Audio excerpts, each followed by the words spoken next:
Que boas estarían estas nécoras á noite con loureiro e cunha botelliña de viño. Pero claro, nós non estamos mortos de fame.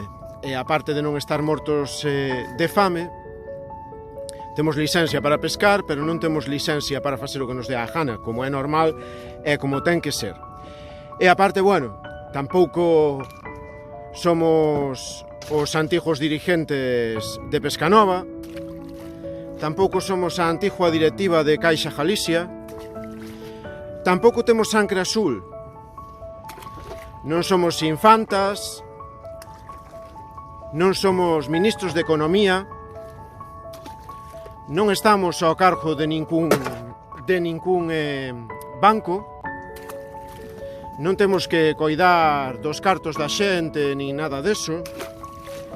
Así que, por todas esas razóns, estas sentolas e este marisco que está en veda ou que ten hueva, estámoslo devolvendo ao mar, porque, bueno, a fin de contas, pois simplemente é o que hai que facer, aínda que parece que hai a quen algunhas cousas lle costa facelas. Así que todo isto vai de volta para o mar, porque claro, nós non somos nada deso, nós simplemente somos mariñeiros. E como somos mariñeiros, pois facemos isto e tan contentos. Ai, mira, un pequeno santiaguiño, que chuliños que son.